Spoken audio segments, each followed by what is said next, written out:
Hi, I'm Heinbach. Good to have you back. Before we start with the Q&A, I've got some news. I've got a new tape out, together with my friend Adam Morford, aka Morph Beats.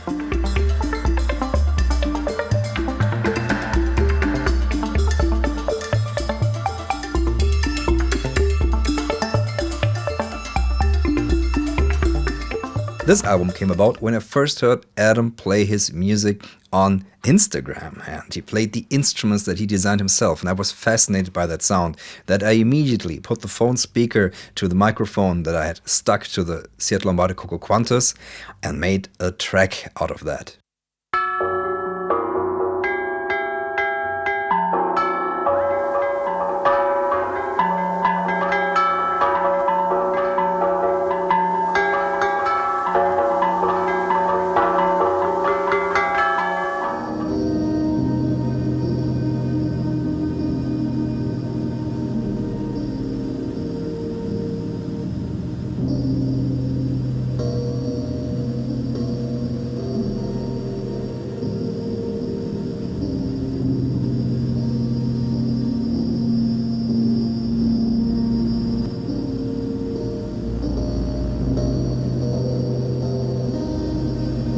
True Instagrambient, if you will.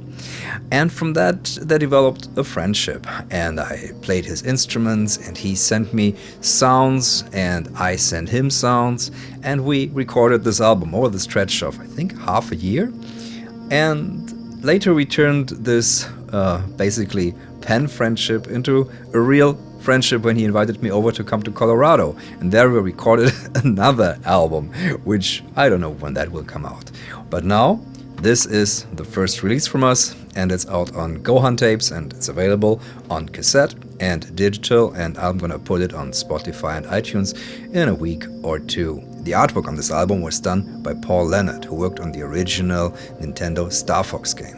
I think you can see some of that in this vector graphic inspired beautiful cover. Then I'll be playing live a bit. I'm coming to Norway for the first time. I'm really excited for that. I'll be playing in Lillehammer and Oslo in just 2 weeks. I'm putting all the links probably in a box right over my face. And then, of course, there will be some Berlin dates again. I'm playing Berghain Kantine. And I play Patchpoint again before Superbooth starts. And there will be some special things that I'm going to announce during Superbooth. And yeah, there's more to come, and I'm hoping to see a bit more of the world in my travels. So that's it for the news. Let's get to the Patreon questions. These are questions sent in by the people who support what I do on Patreon. If you have a question you would like me to address on video, just subscribe to any tier there, and I'm putting up a thread monthly where you can ask your questions. The first one is from Roland. I am not sure if you followed the hype around the new generation of wavetable synth like the Modal Argon 8 and especially the Hydra synth. From the different demos I've seen and heard, these machines have ambient written all over them. Do you see yourself using these kind of synths in the future?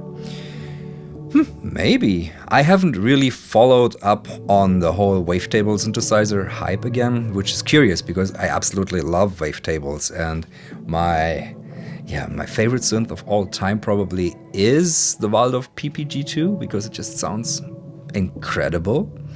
But I was busy building the test equipment rig, so I had no time for regular synths. I mean, I got the new Novation Summit in my studio, and I'm gonna do some things with that. But I haven't checked out the others. But there will be another Thomann Synth Reactor, so I'm looking forward to trying out all the new stuff that I've missed and get my own opinion about that. I'm not sure if I need more keyboard synthesizers in my world, but if the sound is special, I'm always up for that. If you could pick one artist to do collaboration with, who would that be?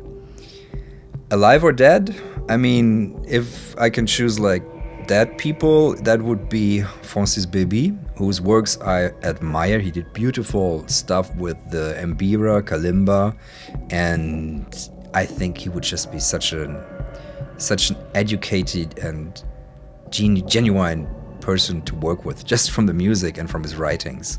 So, and living, I would absolutely love to make a track with Tom York, simply because I used to be a huge Radiohead fan when I was growing up, and his voice has accompanied me through so many situations that it would just be beautiful to write something for basically that voice. Any funny stories when doing field recordings? I mean, I'm probably funnier to the people than I have funny stories, because I get completely lost when I have the microphones or something like the Soma Ether.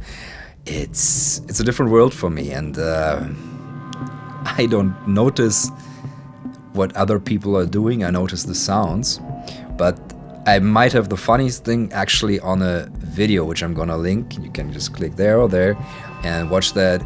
I went specifically out with the idea of collecting like crushing ice sounds, because it was ice cold. I was in Schwerin working on a theater play, and I got up early, set up on my bike, drove to the lake that's on the way to the rehearsal stage, and I put my foot on the ice and like gently cracked it. I was like, this is good crackling sounds. Yeah, the recorder was there, and then clunk, my foot went in, and you can hear me say, oh shh, in the recording. But I sampled that, I made a track out of that, and I had to suffer like the whole day with a cold, wet boot, which wasn't that much fun, but it's the funniest thing that happened to me. Titus, what microphone would you suggest for playing piano through the Coco Quantus?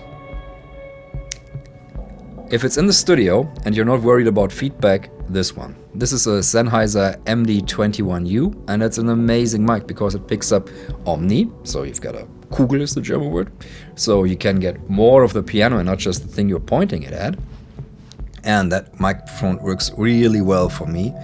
It's not that great live, because that can also be a thing for feedback. It's very, you can feedback very easily with this mic, and I would suggest, if you use it live, to put like some sort of equalizer in between the mic and the Coco Quantus, just to get rid of much of the feedback, else you're gonna be having a hard time. This is by Phil Yields. You mentioned a while back that ham radio gear did music very easily. Could it be used as a way to play the Soma Ether? Maybe, probably. It's something I would definitely have to try. I mean, frequency-wise, it could be super interesting. I've kind of abandoned a bit of the idea of having my own antenna, because I learned a bit more, I watched some videos, and I talked with Hans Kulk of the Willem II Studios, who's been already into that world, and I realized it doesn't make sense for me to get like a receiver and maybe even a license or something, because I'm just I'm too low in here, so I can't put an antenna on the top of the house. So that's not something I can do. But he also showed me a link to an antenna that's readily accessible, and you can get the sounds from there and can experiment with that without having your own antenna.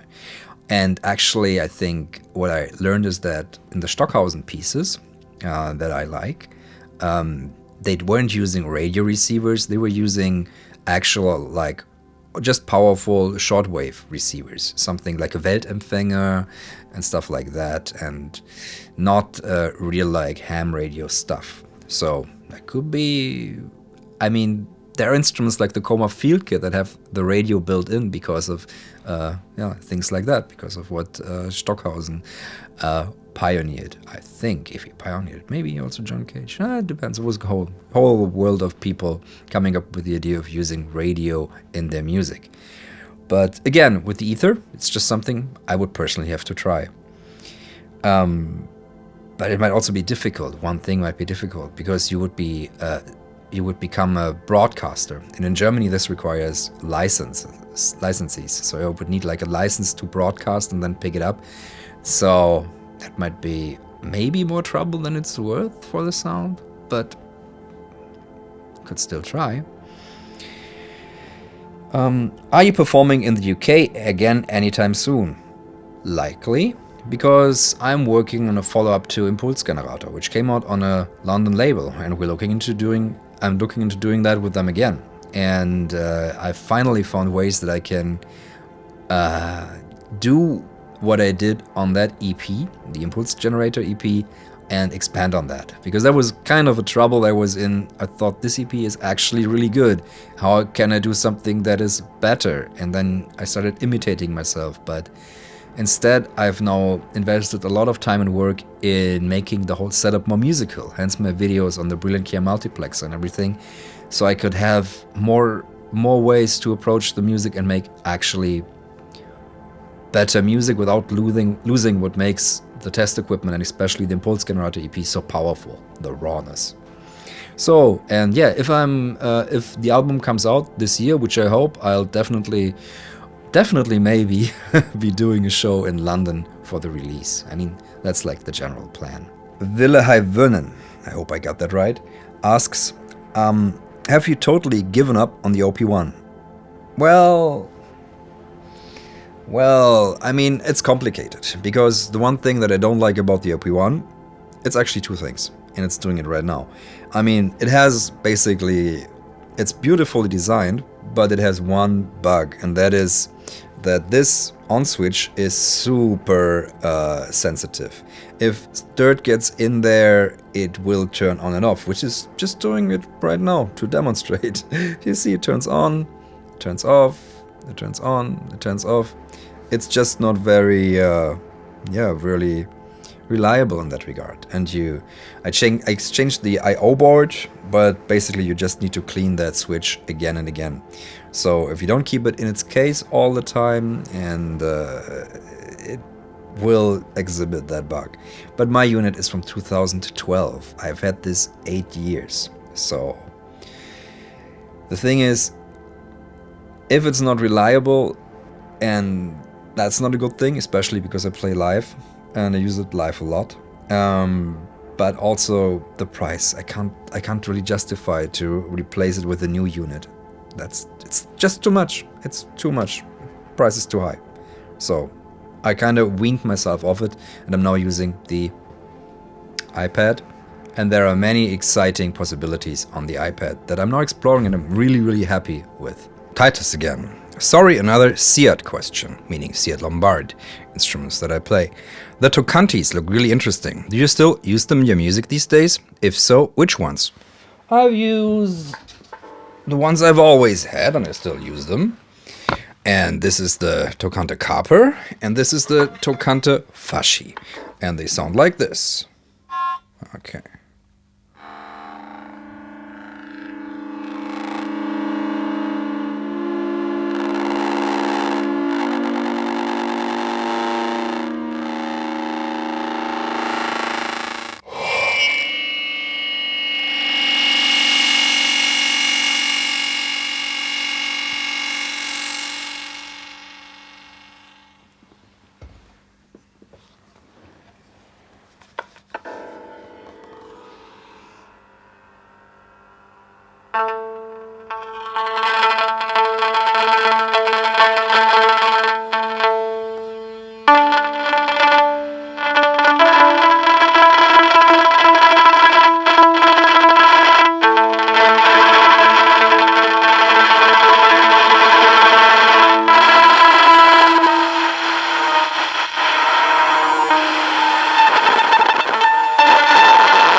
Skin here, both are very interesting devices, and sometimes I just put them on the table when we've got guests over, and it's fun because you can easily get lost in their sound.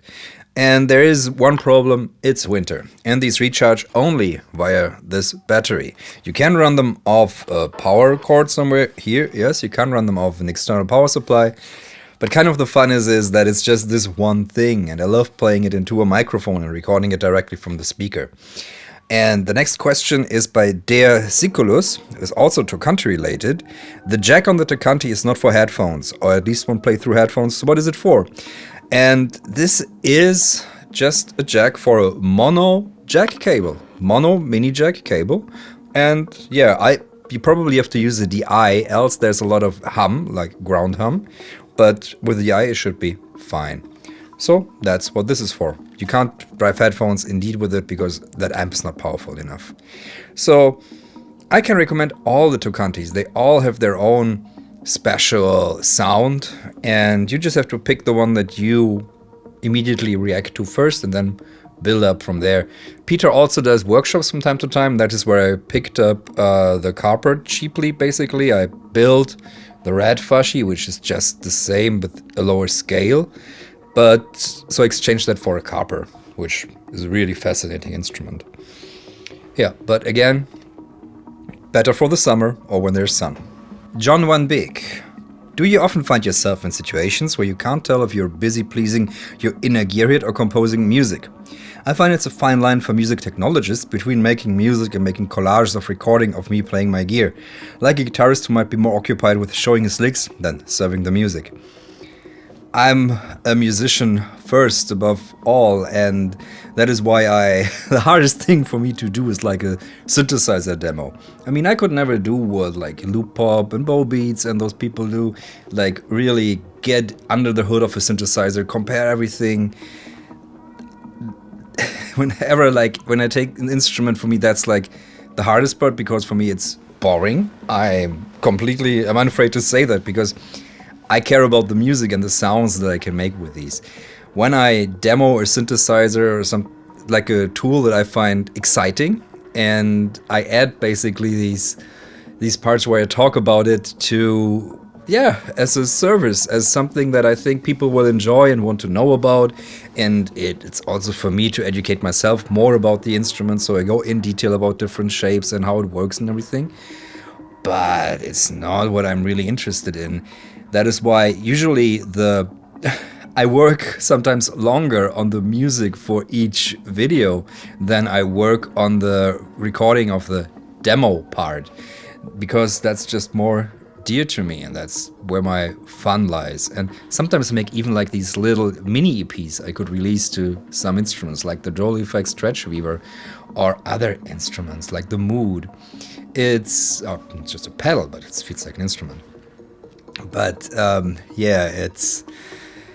it's just a different focal point. So for me, it's not hard to say or to switch. Basically, it's the instrument becomes an inspiration, and I quickly go into the mode where I'm like, let's do something with it. Let's make something. Let's create a piece. And that's when my brain starts to fire up and starts to work. Basically, my music brain and my get music done is so strong that it tends to overpower all the more like, okay, now it goes through something like in a technical way. It doesn't work like that. I make sometimes the best pieces with something in the first half hour with it, because there's a beautiful sense of exploration and innocence in that.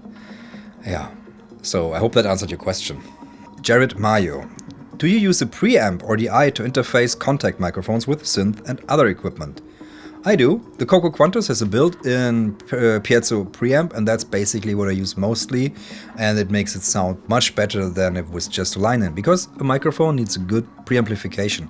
And I've got a Brilliant Care one that I want to try out also, and I'm very curious how that sounds, especially how it sounds like on a piano. If that could even be a pickup, I could just stick on the metal part on the back of a piano and maybe get some decent sounds without feedback.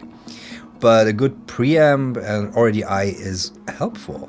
I mean, my friend Darren of Patchpoint, who also does these Bellinger Ecalimbers, and he swears by the Chandler TG2 preamp, and he just says the sound is amazing once you go into that, and it makes the Kalimber sound so much better than when you just go through a line in or something. You need something to give it a bit of power, and that a good preamp will take a shitty mic. Well, a contact mic is generally kind of a shitty mic to make that pretty damn good.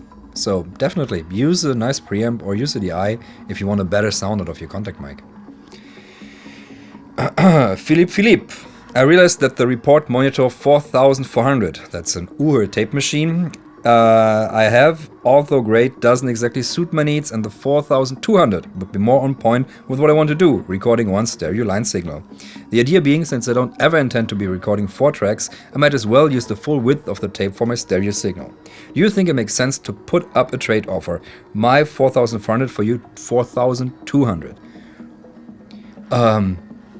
to back up a little, there are 4 models of the 4000 series on Uher. That's the 4000 model. That's the one that I have. It's mono half track. That means the recorder writes on one half of the tape, and then you flip it, and then you can write on the other half of the tape, which gives you more playing time. But of course, you lose a bit of fidelity because you're not using the full track as you do on the Nagras. And the same thing is true for the 4400, because that is a stereo machine, and it records and it divides the tape into 4 tracks. So one stereo track on the one side and another one on the other side.